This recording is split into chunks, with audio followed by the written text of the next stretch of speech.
Hi, I'm Gareth Wyn Jones. You might recognise me off Channel 4's Come Dine With Me.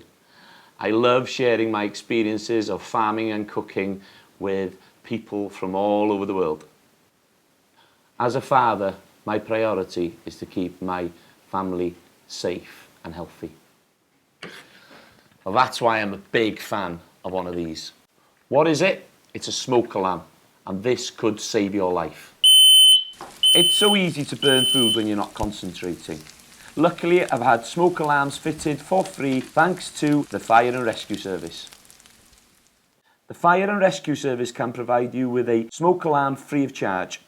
They will visit your home to provide a full home safety check. Fit a smoke alarm if you don't already have one, give you a safety hints and tips, and help you with a fire escape plan. And it's up to you to test the alarm once a week to make sure it's in working order. Don't forget, this service is available in English and in Welsh.